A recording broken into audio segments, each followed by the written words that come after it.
찬송가 218장 찬양하심으로 5월 26일 화요일 새벽 예배를 시작하겠습니다.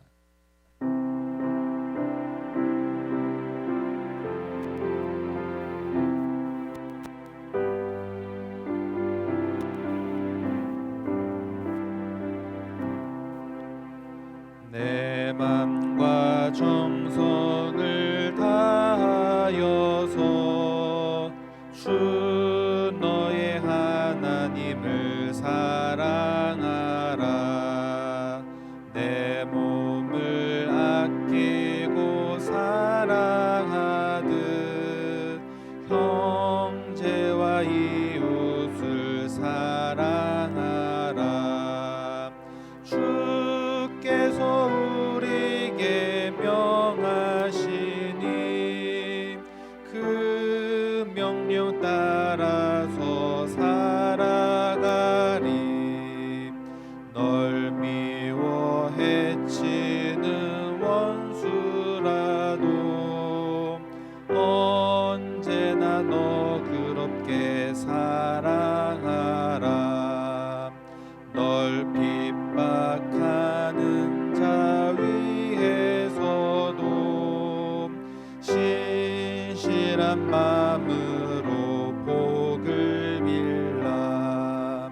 주께서 우리에게 명하시니 그 명령 따라서 살아가리.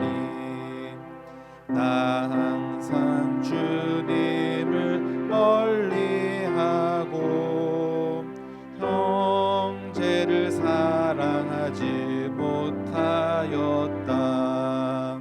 이러한 죄인을 사랑하사 주께서 몸버려 죽으셨다. 속죄의 큰 사랑 받은 이 몸 내 생명 다 바쳐 충성하리.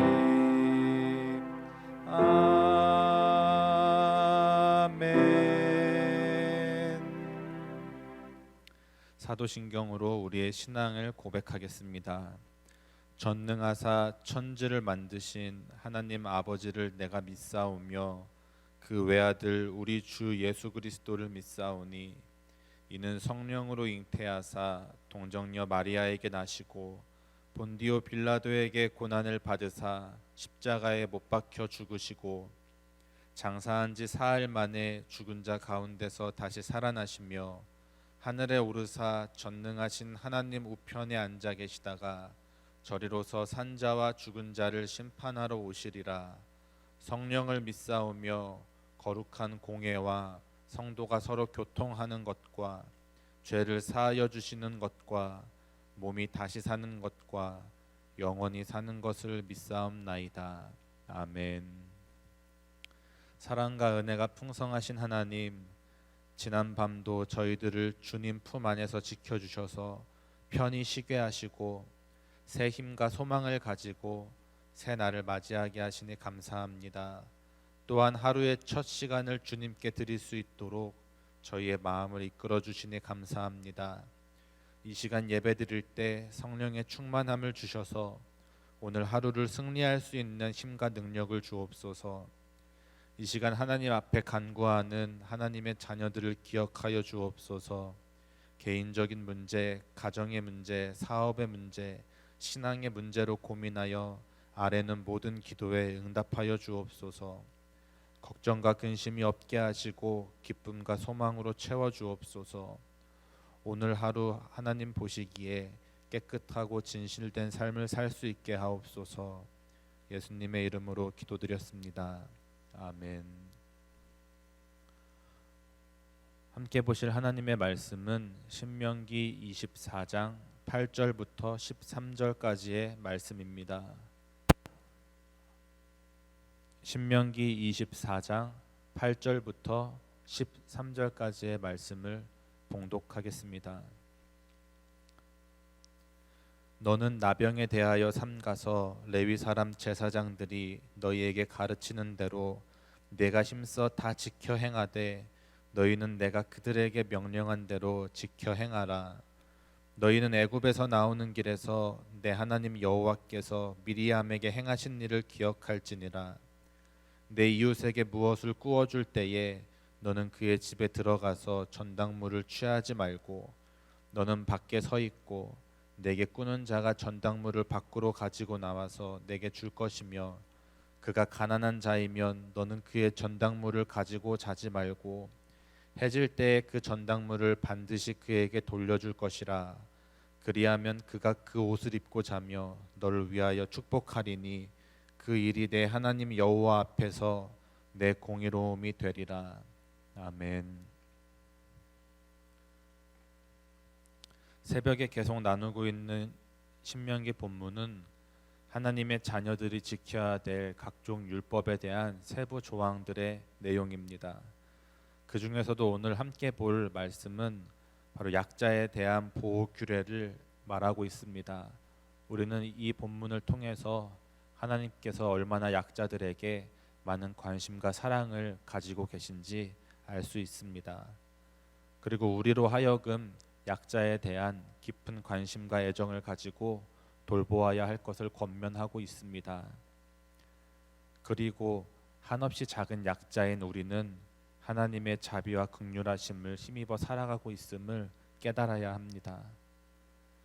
이제 오늘의 본문을 함께 나누면서 하나님께서 주시는 은혜에 대해 알아보고자 합니다.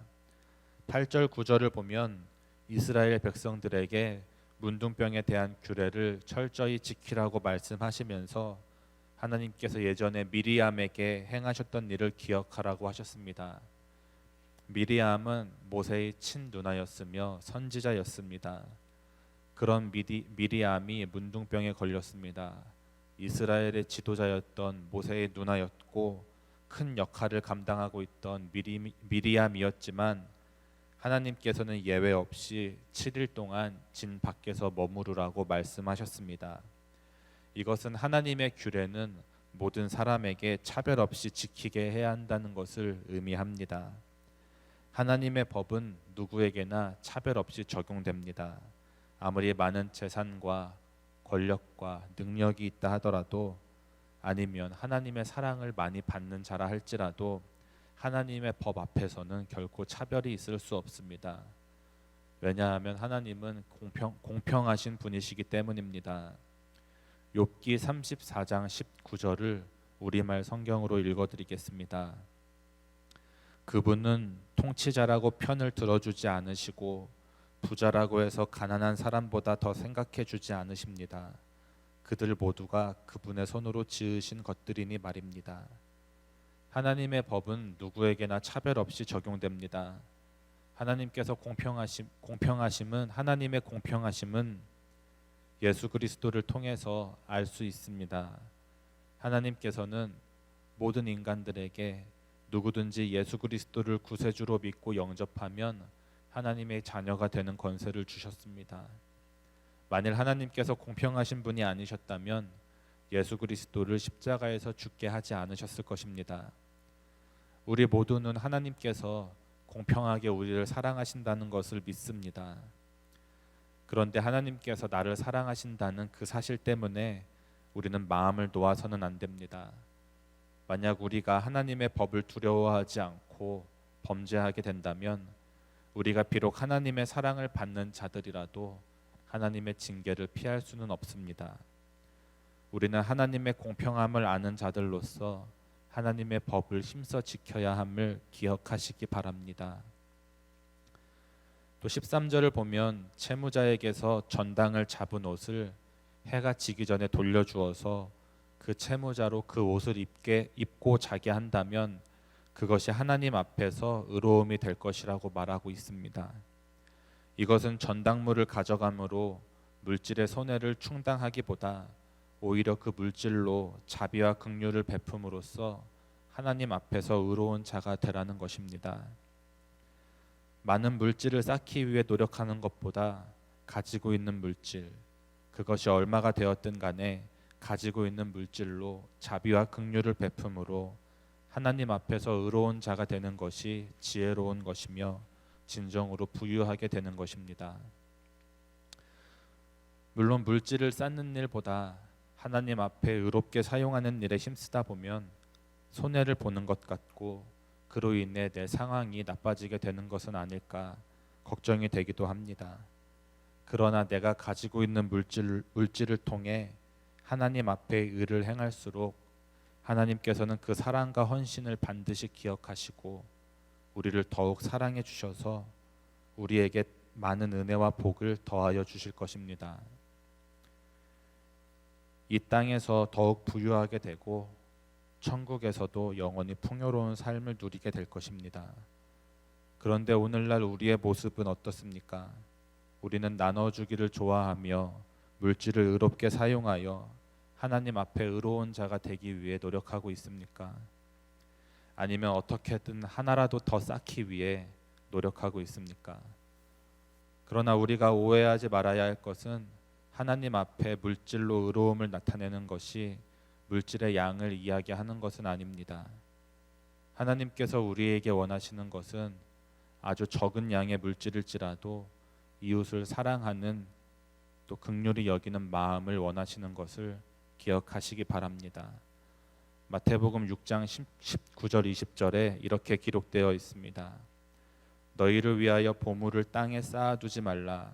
거기는 좀과 동록이 해하며 도둑이 구멍을 뚫고 도둑질을 하느니라. 오직 너희를 위하여 하늘에 보물을 쌓아두라. 거기는 좀이나 동록이 해하지 못하며 도둑이 구멍을 뚫지도 못하고 도둑질도 못하느니라. 이 땅에서 물질을 쌓아 부유한 자가 되는 것도 중요합니다. 그러나 그리스도인에게 더 의미 있고 중요한 것은 바로 사랑의 나눔입니다. 나눌 때 더욱 풍성해지는 하나님의 법칙을 기억하심으로 오늘 하루 마음껏 사랑의 나눔을 실천하는 성도님들이 되시기를 소원합니다. 우리 찬송가 218장 1절 함께 찬양하시겠습니다.